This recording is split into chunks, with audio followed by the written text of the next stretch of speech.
Kan masih ada CC-nya kan, di pengadilan ada, masa semua berkas seluruhnya hilang. Resenda juga ada, di pengadilan ada, saya kira ya. Jangan dipolitisir saya kira. Dalam fakta-fakta persidangan dan juga dalam hasil temuan TPF Munir, itu dijelaskan ini bukan pembunuhan tunggal. Polikarpus hanya turut serta dalam merencanakan pembunuhan berencana terhadap Munir. Jadi penangkapan, penembakan, dan juga tindakan yang sangat brutal yaitu menculik dan menghilangkan beberapa aktivis yang saya tidak tahu, tapi menurut mereka merupakan ancaman bagi stabilitas dan juga keamanan pemerintahan otoriter. Karena cacat akibat operasi sehingga tidak bisa melanjutkan tugas. Karena sakit kronis sehingga tidak bisa melanjutkan tugasnya.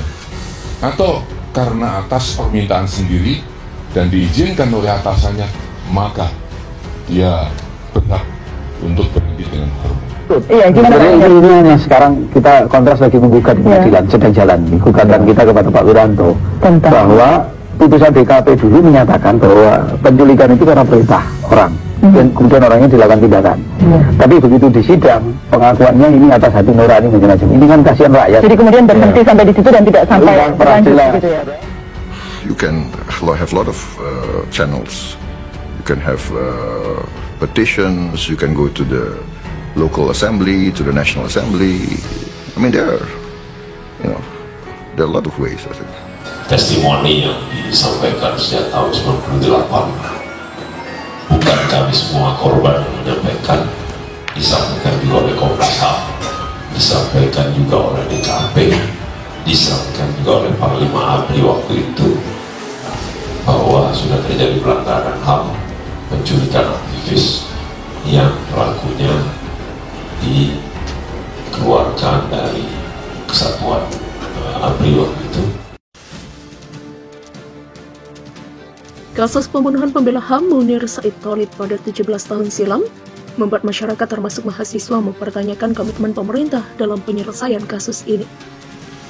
Dalam diskusi publik menagih utang Jokowi dalam kasus Munir yang dilaksanakan BEM Universitas Brawijaya melaksanakan secara daring pada Jumat 10 September 2021. Komisioner Pengkajian dan Penelitian Komnas HAM Sandrayati Maniaga menyampaikan bahwa pada saat kepemimpinan Presiden Susilo Bambang Yudhoyono telah dibentuk tim pencari fakta pembunuhan Munir.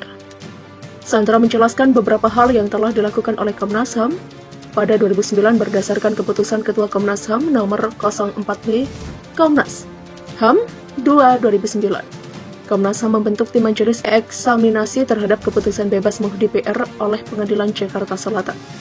Tim eksaminasi ini terdiri dari Sutandio, Wingjo Subroto, Mau Zakir, Frans Hendra Winarta, Fajrul Falah, dan M. Rudi Rizky. Selanjutnya, pada periode keanggotaan 2012 sampai 2017, tepatnya pada tahun 2014, Sandra menerangkan bahwa Komnas HAM juga membentuk tim kajian hukum kasus pembunuhan Munir yang dipimpin oleh Komisioner Pengkajian dan Penelitian kala itu Roy Hatul Aswida.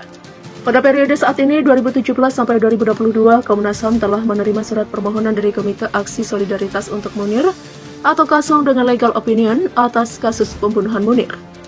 Legal opinion yang diserahkan kurang lebih berisikan bahwa pembunuhan Munir Said Thalib merupakan pelanggaran HAM yang berat. Disampaikan Sandra bahwa setelah menerima legal opinion dari KASOM, Komnas HAM langsung membahasnya dalam sidang paripurna Komnas HAM September 2020. Setelah itu dibentuk tim kajian data, fakta, dan pendapat hukum kasus pembunuhan Munir Said Thalib yang disahkan pada 1 Oktober 2020. Tim bekerja sampai Maret 2021 dengan melihat dua aspek, yaitu aspek pidana dan aspek pelanggaran HAM yang berat. Dalam aspek pidana, Komnas HAM sepakat jika kasus ini akan kadaluarsa per tanggal 8 September 2022. Berdasarkan dokumen tim pencari fakta, ada beberapa terduga pelaku lain yang belum diproses secara pro justisia. Komnas HAM merekomendasikan kepada Presiden untuk segera memproses laporan tim pencari fakta sesegera mungkin. Demikian jelas Sandra. Komnas HAM pun telah mengirimkan surat kepada Presiden Republik Indonesia pada Juni 2021. Surat ini berisikan rekomendasi untuk memerintahkan Kapolri agar mempercepat proses penyelidikan atas dugaan tindak pidana dari beberapa orang yang terlibat. Selanjutnya pada aspek pelanggaran HAM, Komnas HAM pada sidang paripurna kembali membentuk tim untuk melakukan penyelidikan terkait kasus pembunuhan Munir berdasarkan Undang-Undang Nomor 39 Tahun 1999 tentang Hak Asasi Manusia. Sidang paripurna Komnas HAM menetapkan membentuk tim dengan kerangka Undang-Undang 39 tahun 1999 untuk dilihat adanya bukti permulaan.